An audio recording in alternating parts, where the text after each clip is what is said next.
In the spring of 1945, the Third Reich, which Adolf Hitler had boasted would last 1,000 years, stood on the precipice of absolute destruction.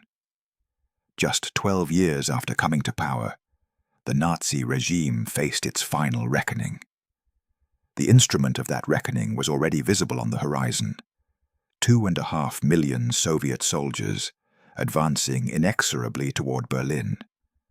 What followed would be 16 days of savage urban warfare that would reduce the German capital to rubble and claim hundreds of thousands of lives.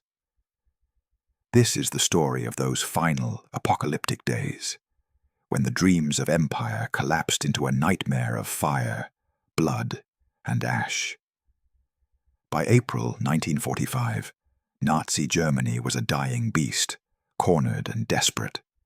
In the West, American and British forces had crossed the Rhine and were sweeping through the German heartland. In the South, Allied armies were pushing through Italy, but it was from the East that the final blow would come. The Red Army, fueled by 4 years of devastating warfare and a burning desire for revenge, had fought its way from Stalingrad to the Oder River, just 40 miles from Berlin. The Soviet forces arrayed against Berlin were staggering in scale. Marshal Georgy Zhukov commanded the 1st Belarusian Front directly east of the city, while Marshal Ivan Konev's 1st Ukrainian Front approached from the southeast.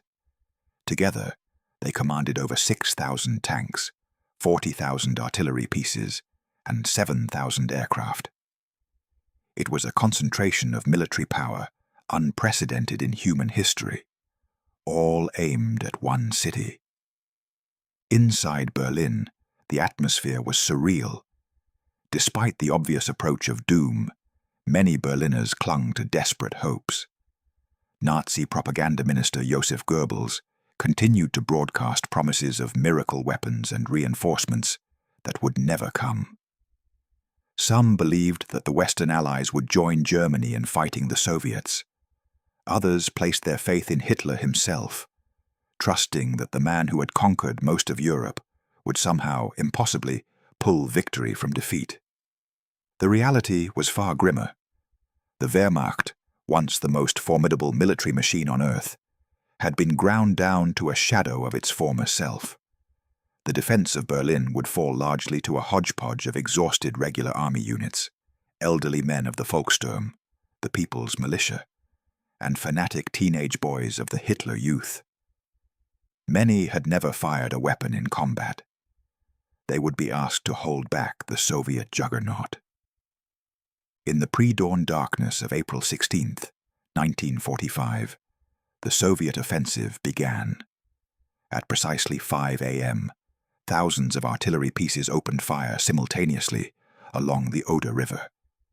The barrage was so intense that the earth itself seemed to scream. Soviet gunners called it the fire strike of death. For 30 minutes, high explosives and Katyusha rockets tore into German positions. Then came an innovation that Marshal Zhukov had devised. 143 searchlights suddenly blazed to life, their beams cutting through the smoke and darkness, designed to blind and disorient the German defenders. The German soldiers who survived that opening bombardment were stunned and deafened. Many would later describe it as the closest thing to hell on earth they could imagine. And then, through the smoke and blinding light, came the Soviet infantry and armor, wave after wave, advancing across the Oder and toward the Silo Heights, the last major defensive position before Berlin. The battle for the Silo Heights would rage for 3 days. The Germans, fighting from prepared positions, inflicted terrible casualties on the advancing Soviets. But they could not stop them. Soviet doctrine emphasized overwhelming force, and Stalin had made it clear. Berlin must fall quickly. The Red Army paid for every mile in blood, but it had blood to spare. By April 19th, the Silo Heights had fallen, and the road to Berlin lay open. As Soviet forces encircled the city, they began to discover evidence of Nazi atrocities that hardened their hearts even further. Many Red Army soldiers had already lost families to the German invasion of the Soviet Union, which had claimed over 27 million Soviet lives. Now, as they liberated concentration camps and saw the full extent of Nazi crimes, their desire for vengeance became overwhelming. The Soviet High Command made little effort to restrain them. Beneath the ruins of the Reich Chancellery, 50 feet below ground, Adolf Hitler presided over the death throes of his empire from a concrete bunker. The Führer bunker, as it was known, had become the last seat of Nazi power. A claustrophobic warren of rooms where the once mighty dictator now shuffled between war rooms and private quarters, his left hand trembling uncontrollably, his eyes unfocused. Hitler's physical and mental deterioration was shocking to those who saw him in those final days. The man who had mesmerized millions with his speeches now mumbled incoherently and flew into impotent rages. He moved pins on maps that represented armies which no longer existed. He issued orders to divisions that had been destroyed weeks earlier. He refused to believe reports from the front, accusing his generals of betrayal and cowardice. Yet within this subterranean world, the rituals of the Nazi state continued with surreal formality. Officers clicked their heels and gave the Hitler salute. Secretaries typed out orders and decrees. Eva Braun, Hitler's mistress, hosted tea parties and played with her Scottish terrier, even as the bunker shook from Soviet artillery impacts. It was as if they were all actors in a play that no longer had an audience, performing their roles until the final curtain. The bunker's inhabitants represented the core of the regime. Joseph Goebbels was there with his wife Magda and their 6 children. Martin Bormann, Hitler's private secretary, and the second most powerful man in the Reich, lurked in the shadows, scheming until the end. Generals came and went, bringing reports that grew progressively worse. The mood alternated between desperate hope and black despair. One of the most remarkable moments came when Hitler learned of President Franklin Roosevelt's death on April 12th. Goebbels rushed to the bunker with the news, proclaiming it a miracle that would turn the tide of war, comparing it to the death of Empress Elizabeth of Russia during the 7 Years' War, which had saved Frederick the Great from defeat. Hitler briefly allowed himself to hope, but within days, it became clear that nothing had changed. The Soviet advance continued unabated. On April 21st, Soviet artillery began shelling Berlin itself. The bombardment was methodical and merciless. Soviet gunners targeted government buildings, bridges, power stations, and rail yards. But they also fired into residential neighborhoods. The people of Berlin, who had once cheered Hitler in this very city, now paid the price for his ambitions. The street fighting that followed was among the most brutal of the entire war. Berlin was a modern city of 4 million people, with broad avenues and massive stone buildings. Every building became a fortress. Every intersection became a killing ground. Soviet forces had to advance block by block, building by building, sometimes room by room. The Germans fought with desperate courage. Elderly men of the Volkssturm, given uniforms that didn't fit and rifles from World War I, manned barricades alongside SS fanatics. Hitler youth boys, some as young as 12, fired Panzerfaust anti-tank weapons at Soviet armor. They destroyed hundreds of Soviet tanks, often at the cost of their own lives. These child soldiers had grown up entirely under Nazi indoctrination, and many fought with suicidal determination, believing they were defending the fatherland from Bolshevik hordes. But the outcome was never in doubt. The Soviets had overwhelming superiority in every category. They adapted their tactics to urban warfare, using heavy artillery at point-blank range to blast holes in buildings. Tank infantry teams moved in coordination, clearing buildings floor by floor. Flamethrowers burned out defenders who refused to surrender. The civilian population suffered horribly. Tens of thousands were killed in the fighting by artillery, bombs, or caught in crossfire. Food and water ran out. The electricity had been cut. Gas and water mains ruptured. Fires raged unchecked through entire neighborhoods. Berliners huddled in basements and cellars, waiting for the end. And when Soviet soldiers reached those cellars, the women of Berlin faced an ordeal of mass sexual violence that would scar an entire generation. Soviet troops, told by their own propaganda that German women were complicit in Nazi crimes and, inflamed by vodka and vengeance, committed widespread rapes. Estimates vary, but historians believe that tens of thousands of women were assaulted during the battle and its aftermath. It was a crime that would remain largely unspoken for decades, buried beneath Cold War politics and collective shame. As the Soviet noose tightened, Hitler's paranoia reached new heights. On April 22nd, he suffered a complete breakdown during a military briefing, screaming that he had been betrayed by everyone, that the war was lost, and that he would remain in Berlin to die. It was the first time many in the bunker had heard him admit defeat. But Hitler's rage soon found a target: Heinrich Himmler.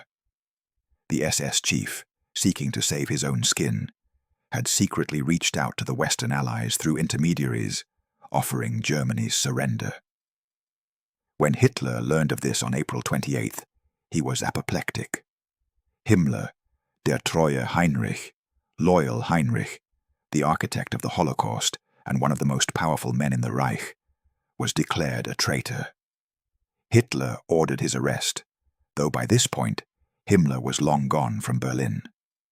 Earlier, on April 23rd, Hermann Göring, Hitler's designated successor, had sent a telegram from southern Germany asking if he should assume leadership of the Reich, given that Hitler was trapped in Berlin. Hitler saw this as another betrayal and immediately stripped Göring of all his offices, ordering his arrest as well. In his final days, Hitler dictated his last will and political testament. Rather than accepting any responsibility for Germany's catastrophe, he blamed international Jewry, weak generals, and the German people themselves for lacking the strength to win.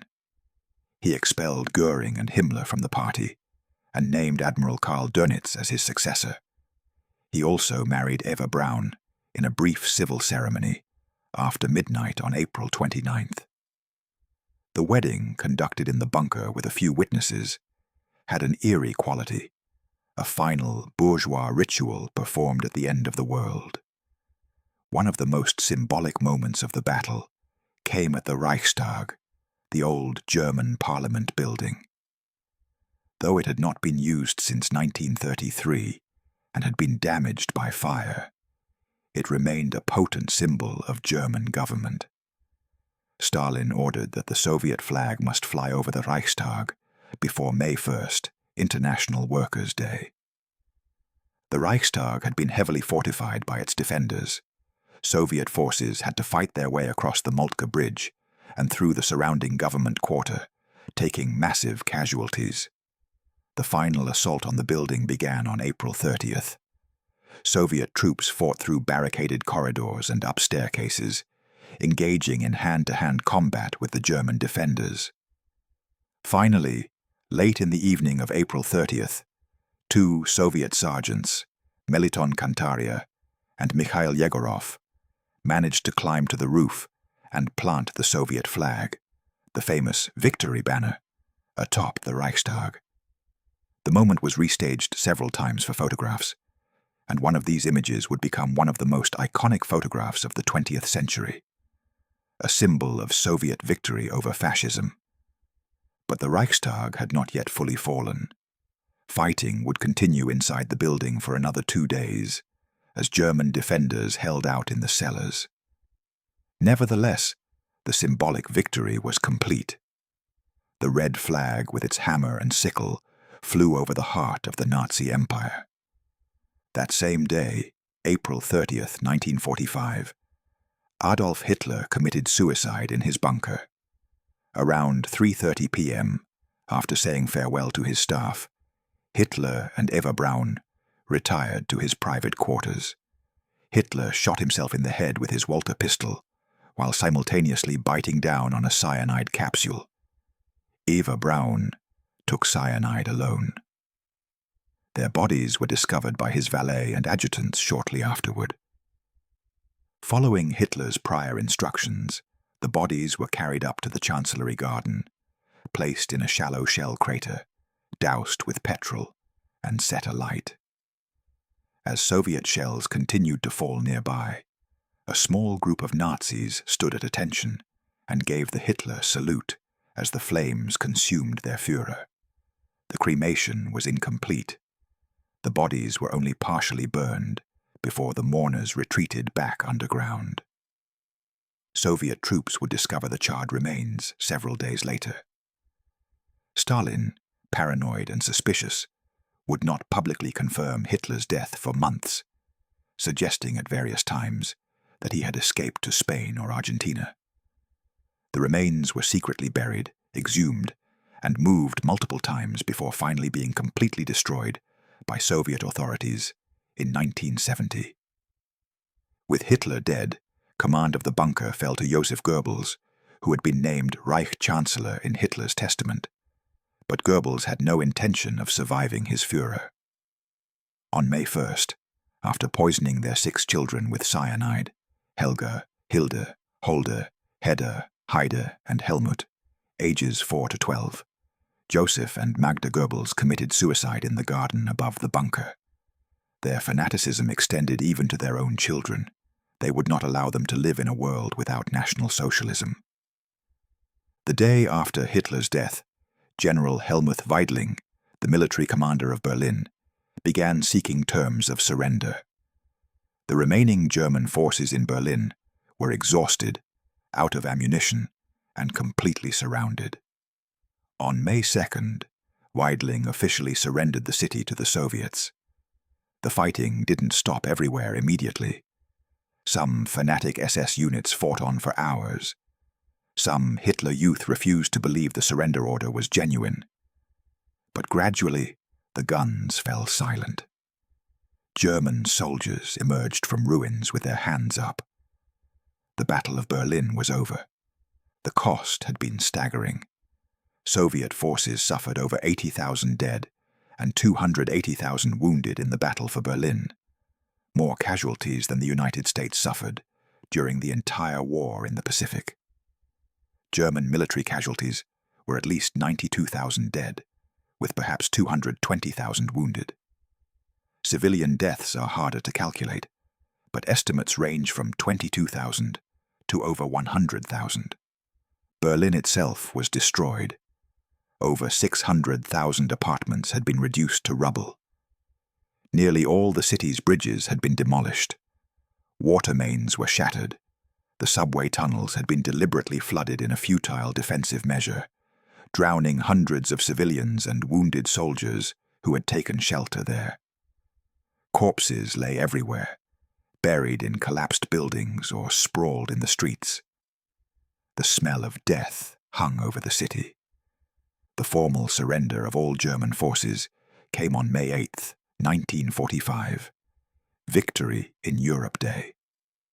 Admiral Dönitz, Hitler's designated successor, had tried to negotiate a separate peace with the Western Allies, but they insisted on unconditional surrender to all Allied powers.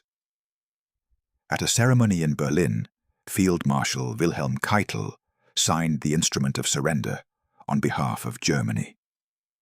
The Third Reich, which Hitler had proclaimed would last a millennium, had endured for just 12 years and 4 months. The fall of Berlin marked not just the end of a battle or even a war, but the end of an entire regime and ideology. Nazi Germany had brought unprecedented destruction to Europe, causing the deaths of over 60 million people, including the systematic murder of 6 million Jews in the Holocaust.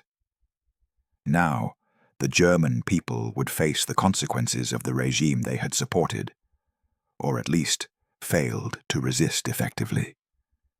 Berlin was divided into 4 sectors: Soviet, American, British, and French.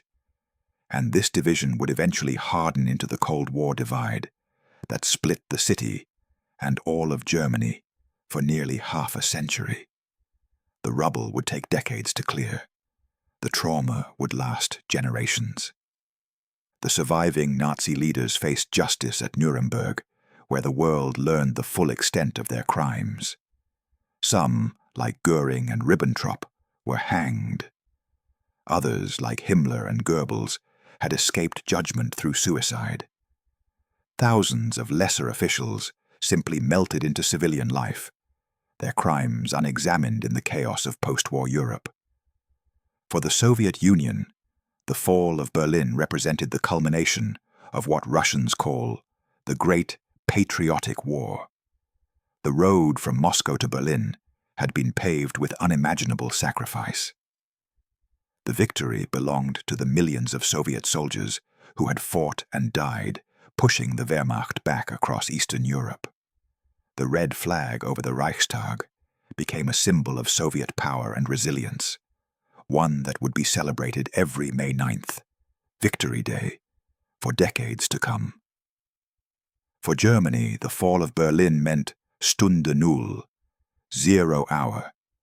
Everything had to be rebuilt from scratch, not just buildings and infrastructure, but political institutions, moral frameworks, and national identity. The process of reckoning with the Nazi past, coming to terms with complicity, guilt, and responsibility, would be long and painful, and in some ways continues to this day. The fall of Berlin remains one of the most dramatic episodes of the 20th century. In those 16 days in April and May of 1945, an entire world order collapsed in blood and fire. The Reich that was supposed to last forever ended in a bunker beneath a ruined city, its leader a suicide, its capital in flames, and its people facing an uncertain future. The battle demonstrated the terrible logic of total war. Hitler had unleashed unprecedented violence upon Europe. Now that violence returned to consume Germany itself, the Nazis had sown the wind and reaped the whirlwind. Berlin paid the price for 12 years of dictatorship, aggressive war, and genocide. Yet amid the destruction, there were glimmers of what would come after. Within days of the surrender, Berlin's survivors began clearing rubble, searching for food, trying to rebuild some semblance of normal life. The human capacity for resilience and renewal, even after the worst catastrophes, began to assert itself. The images from Berlin in May 1945 remain searing. The Reichstag in ruins beneath the Soviet flag, the Brandenburg Gate standing battered but intact amid miles of rubble, German women forming bucket brigades to clear debris, Soviet soldiers posing for victory photographs, the haunted faces of civilians emerging from bomb shelters into a transformed world. These images remind us of the ultimate cost of totalitarianism and aggressive war. They stand as a warning from history about where the path of extremism, hatred, and military conquest inevitably leads. The fall of Berlin was not just the end of the Third Reich. It was a demonstration of how empires built on cruelty and conquest will eventually fall, no matter how powerful they may seem at their height. As we look back across 8 decades, the fall of Berlin remains a pivotal moment in human history, a final chapter in the story of World War II, and the beginning of a new era that would reshape Europe and the world. The ruins of Berlin in 1945 marked both an ending and a beginning, a terrible warning and a fragile hope for something better to come from the ashes of catastrophe.